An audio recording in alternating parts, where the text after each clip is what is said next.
Okay, Chris Cullen back with you on CC's Aquatic Adventures, and this is my favorite type of video. I hope you guys enjoy these videos, because I do. It's all about the fish, man. That's what I've come to realize. You get more views when it's about the fish, and I love my fish, and I'm going to continue to do my videos about that, in particular, the fish.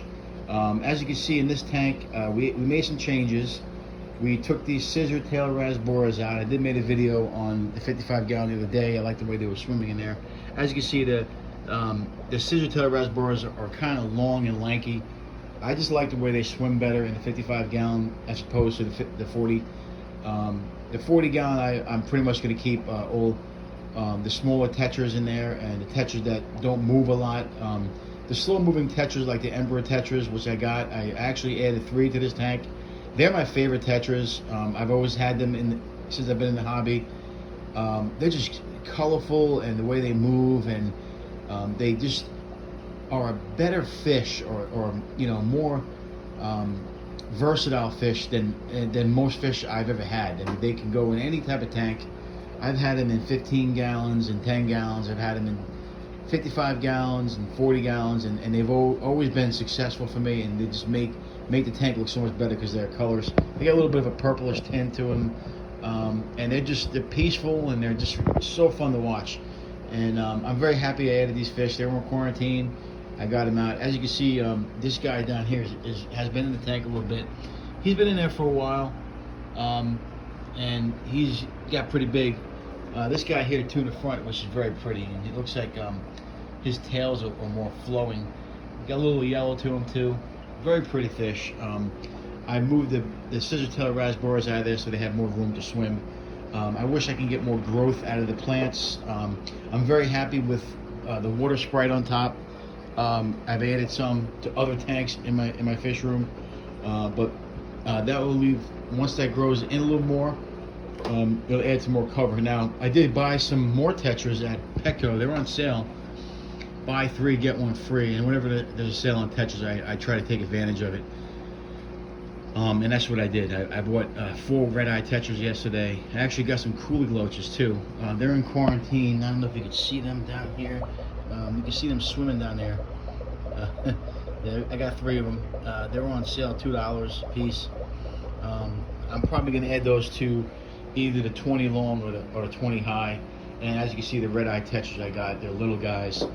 I also added some phantom tetras in there. You can see them right there. There's 3 in there, but there's one of those guys are hiding. That's over here, actually, the small one. Those guys are one of my favorites. Kind of like a black skirt tetra, but they have a longer high fin. The dorsal fin is a little higher on them, and I think they're really cool. I mean, they're just, and they got a different color. I think this one here, if you look closely, they got a little red on the bottom of them. I don't notice that on this guy here, the bigger one, but I did notice on that, and I think they're really cool looking.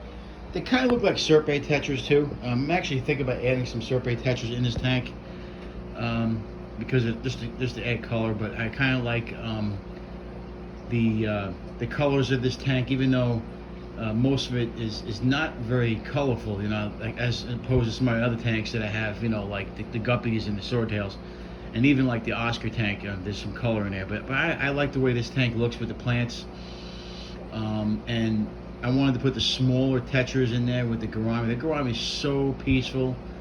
He gets along with everybody in there. I did have another one in there, and I believe he jumped out, and my cat got him at one particular point when I didn't have a cover on this tank. I finally got a cover on it. So as you can see, the tank looks really good. That one flying fox hasn't really done his job of eating that black algae. I might have to move him out of there. I'm hoping that he can get to work on that. I might be feeding him too much. That sometimes happens, but I know there's some other guys I have in this fish room that I can move into that tank to take care of that black hair algae. And he's making me look like a liar, but usually I add those to the tank to get the black algae out of there. But if I have to move them, I will.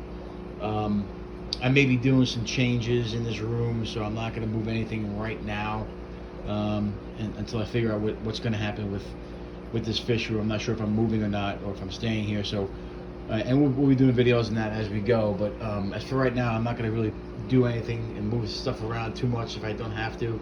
I'll be moving. If I do move, I have to take these fish out of the tanks and move them like that. But anyway, I don't want to get off on a tangent until I know what's going on. So that's one of the updates we did. I did show you the quarantine tank down there. The scissor tails are swimming in there. I did want to give an update on these blue acara. You remember we had to quarantine this tank, or actually, I'm sorry, medicate this tank for worms. And these guys are just doing so much better. They're more active now. Just a beautiful fish. Even the Brachardi down there is just is so much better, and you can tell that they're just they've recovered and they're eating much better. They're eating anything I put in the tank now. So if you're not sure about your fish and you think that they might have worms, you could always look at the way, if you look at your fish and you see that they're pooping worms, then you know that you have an issue. And I medicated this tank twice. The first time they knocked, I had to vacuum that tank like 3 times, and then I dewormed them again about I think 4 days later or 5 days later, and again I had to revac. And ever since then, it looks like they're much better. I did dose with salt a little bit in this tank for a couple of weeks. I've been doing water changes every other day, just to make sure these guys are right. So just make sure that you keep an eye on your fish, and it could be as simple as worms, and then they'll start eating again and then getting their color back and looking like, well, blue acaras. So I'm very excited about that. I'm very happy that they've recovered and have looked better and are eating better. Another update we actually went to a lady who has some convict babies. If you look close enough, these guys are in grow out tank. They're blue polar convict babies. There is 6 of them in there, I believe. 1, 2, 3, 4, 5, 6, 7. There's 7 in there, and they're little babies. I did not want to take them, but I decided to do it, and we're gonna grow them out, and we're gonna see what we're gonna do with these guys. They get really cool looking when they get older. So that's another addition that we made to the fish room. As you can see, the Oscar tank looks great. Haven't really done anything to that, just did water change this week. So that's pretty much the update. We're going to be doing some changes, obviously, when we figure out what we're going to be doing with the fish room. We don't know yet. Changes are definitely coming, and we're not going to say anything yet until we know for sure, but there's going to be changes. That tank, we're going to probably move some fish, and we want to restock this 55 because these fish down here are pretty much leftovers from the rescue tank. They're pretty much, a lot of these fish are gone or moved into different tanks. You can see there's some aggression going on there. Usually that happens when there's less fish. So anytime you have African cichlids, you want to make sure that you populate it. But there's a Jack Dempsey in there. There's a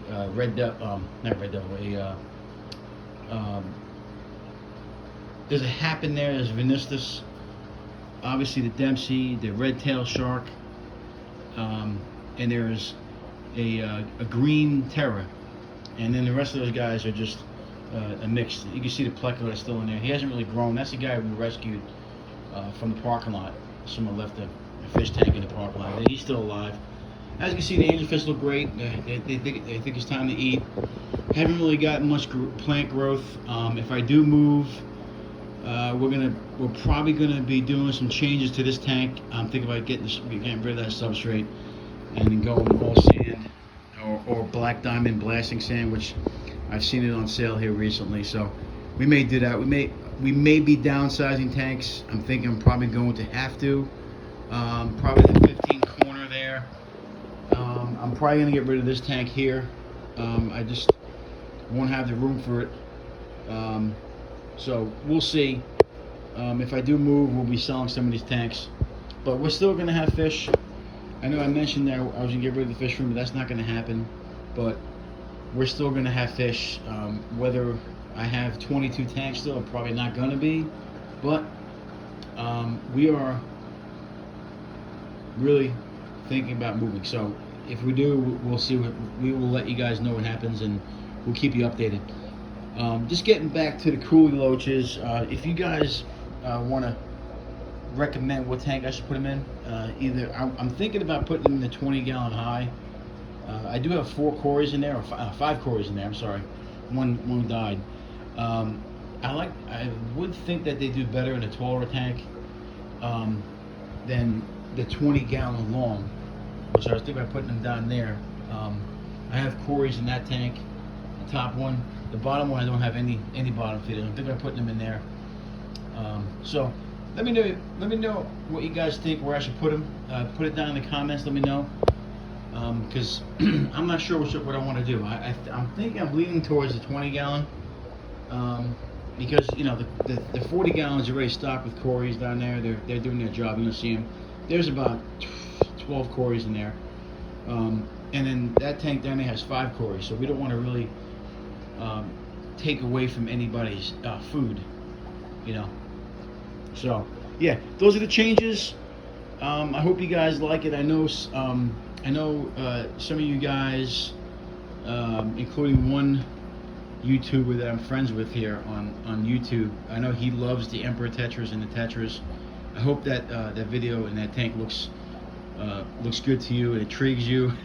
I know you love Tetras like I do.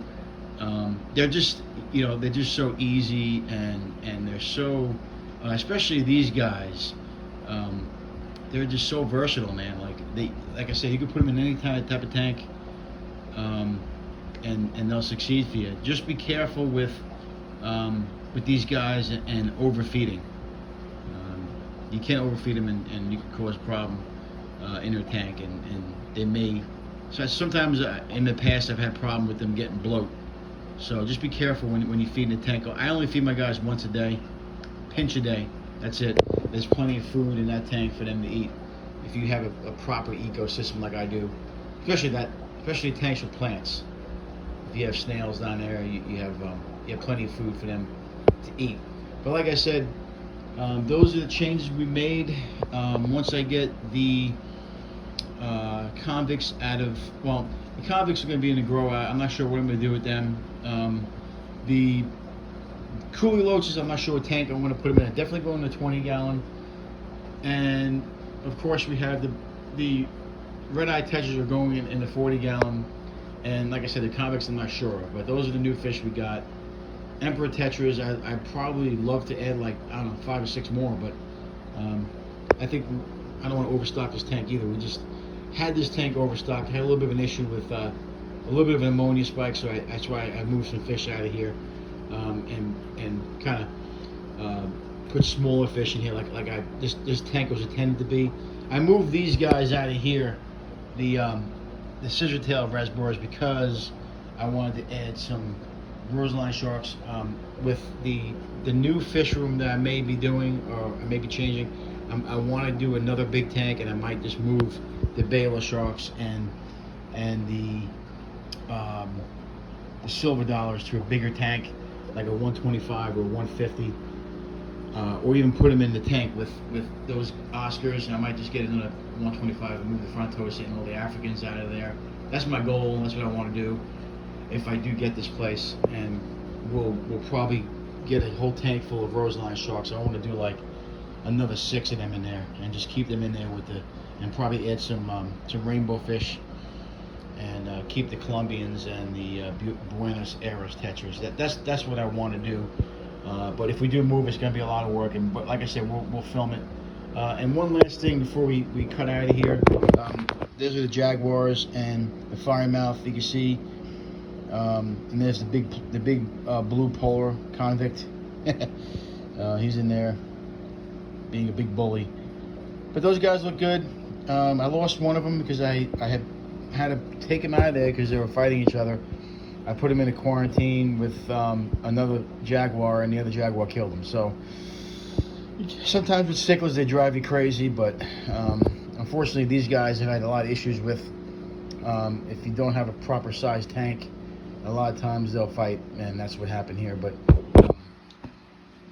eventually, when we move stuff around, these guys will be going into probably the 55, or we may be doing a South American tank. We don't know yet, but these smaller tanks might be gone. I do want to do just one or two big tanks, and then cut down on the small tanks. Anyway, that is it for today. I'm hoping that you guys enjoyed the video.